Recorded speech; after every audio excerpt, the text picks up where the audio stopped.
Bismillahirrahmanirrahim. Alhamdulillahirabbil alamin wassalatu wassalamu ala asyrafil anbiya'i wal mursalin Muhammad ibn Abdillahil amin wa ala alihi wa sahbihi ajma'in.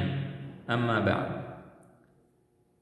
Allah Subhanahu wa taala menurunkan Al-Qur'an kepada Rasulullah sallallahu alaihi wasallam untuk disampaikan ke seluruh umat manusia.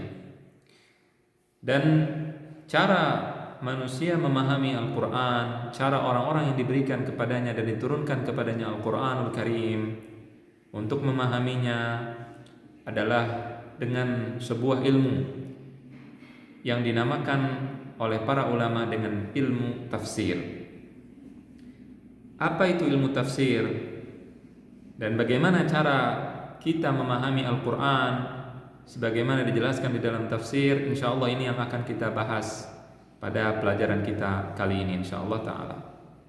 Apa artinya tafsir? Sebelum kita membahas dengan lebih dalam lagi tentang kaidah-kaidah, tentang tata cara menafsirkan atau menjelaskan ayat-ayat Allah, apa itu tafsir? At-tafsir secara bahasa artinya adalah al-wuduh wal bayan. Apa artinya al-wuduh? Al-wuduh artinya adalah menjelaskan. Al-wuduh menjelaskan dan menerangkan, al-bayan menerangkan. Itu secara bahasa. Adapun secara istilah artinya adalah menurut para ulama tafsir. Mereka mengartikan tafsir apa artinya tafsir menurut para ulama al-mutakhassisun atau ulama-ulama ahli di bidangnya, di bidang tafsir. Apa arti tafsir menurut mereka? Sebenarnya para ulama tafsir tidak memiliki atau tidak bisa mendefinisikan atau mengartikan tafsir dengan definisi yang sesuai dengan ilmu mantik. Kalau kita belajar ilmu ada namanya ilmu mantik, ilmu logika, definisi atau ta'rif itu harus memenuhi syarat. Syaratnya harus jami' dan mani', artinya harus menyeluruh dan mencegah yang lain masuk ke dalam definisi tersebut. Nah, itu tidak bisa. Kenapa tidak bisa? Karena Al-Quran berasal dari Allah Subhanahu wa ta'ala, sehingga Al-Quran ini membuat bingung para ulama. Al-Quran adalah kitab yang ajaib. Al-Quran adalah kitab yang tidak pernah berhenti keajaibannya. Al-Quran adalah sebuah kitab yang kalau digali terus tidak akan pernah selesai. Ilmu yang ada di dalamnya, kandungan yang ada di dalamnya, tafsir-tafsir yang ada di dalamnya akan terus-menerus ada sampai selesainya dunia ini. Tapi kalau kita artikan, kalau kita pilih sebuah definisi ya yang umum, maka kita bisa artikan bahwa tafsir artinya adalah al-ilmu alladhi yufhamu bihi kitabullah min haitsul qudratul basyariyah. Ilmu yang dengannya dipahami kitabullah atau Al-Quranul Karim sesuai dengan kemampuan manusia. Mungkin seperti itu. Jadi kita membicarakan sebuah ilmu yang dengannya kita memahami kitabullah ta'ala, memahami Al-Quran Al-Karim, tapi sesuai dengan kemampuan manusia. Karena keajaiban dan rahasia-rahasia di dalam Al-Quran dan sebagainya tidak bisa dicapai atau difahami oleh manusia. Tidak bisa semuanya difahami oleh manusia. Ya. Kemudian di dalam Al-Quran, ayat-ayat di dalam Al-Quran terbagi menjadi 4 bagian. Yang pertama adalah qismun ta'rifuhu an-nas jami'an.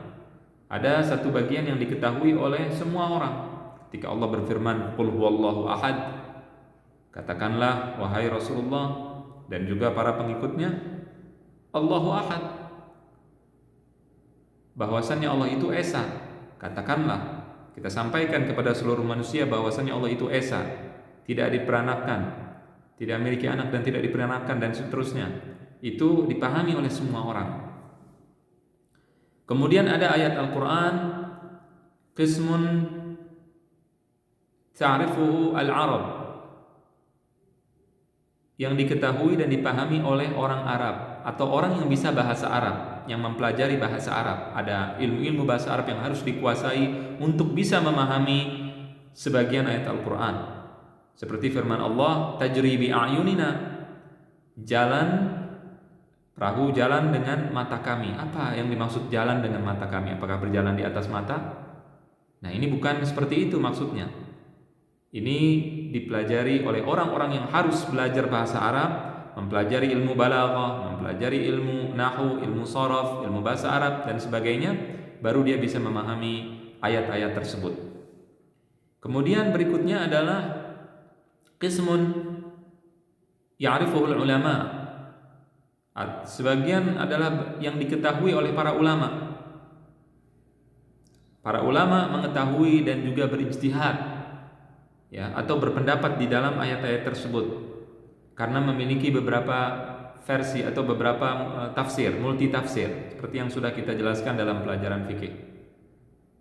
Kemudian berikutnya adalah qismun la ya'lamuhu illallah. Yang berikutnya adalah, kalau tadi yang sebelumnya yang diketahui atau yang menyerupakan ijtihad para ulama, contohnya adalah misalkan kita berikan contoh yang sama supaya mudah dihafal, salasata quru, ya 3 quru. Apa artinya? Apakah itu haid atau suci? Nah, kemudian qismun la ya'lamuhu illallah, satu bagian dari Al-Qur'an yang tidak diketahui tafsirannya kecuali oleh Allah Subhanahu wa taala. Sebagai contoh tentang ayat-ayat tentang hari kiamat. Ketika Allah bicara tentang hari kiamat, maka tafsirannya dengan pasti kapan terjadinya kiamat, bagaimananya, itu semua hanya Allah yang mengetahui hal tersebut. Nah, ini penting untuk diketahui.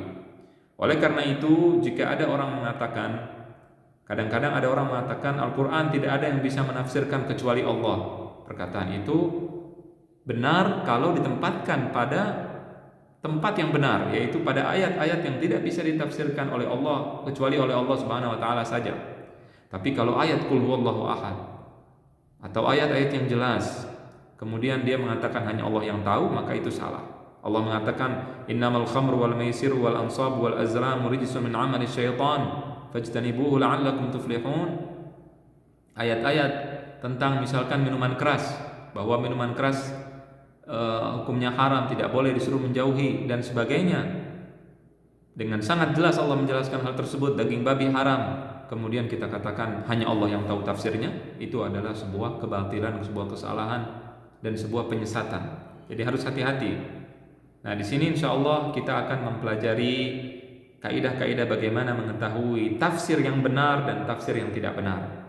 Bukan untuk menjadi mufassir atau ahli tafsir, tapi untuk mengetahui ketika kita membaca tafsir, ketika kita mendengar tafsir, apakah yang kita dengar itu benar atau yang kita dengar tidak benar. Kita bisa memilah-milih insyaallah ta'ala. Mudah-mudahan apa yang saya sampaikan bermanfaat dan juga bisa dipahami, dan insyaallah pada pelajaran-pelajaran berikutnya kita akan membahas tentang kaidah-kaidah memahami tafsir dengan benar, kaidah-kaidah singkat insyaallah tabaraka wa taala yang mudah-mudahan bermanfaat untuk kita semua. Demikian, wa sallallahu wasallam wa baraka ala nabiyina Muhammad wa ala alihi wa sahbihi ajma'in.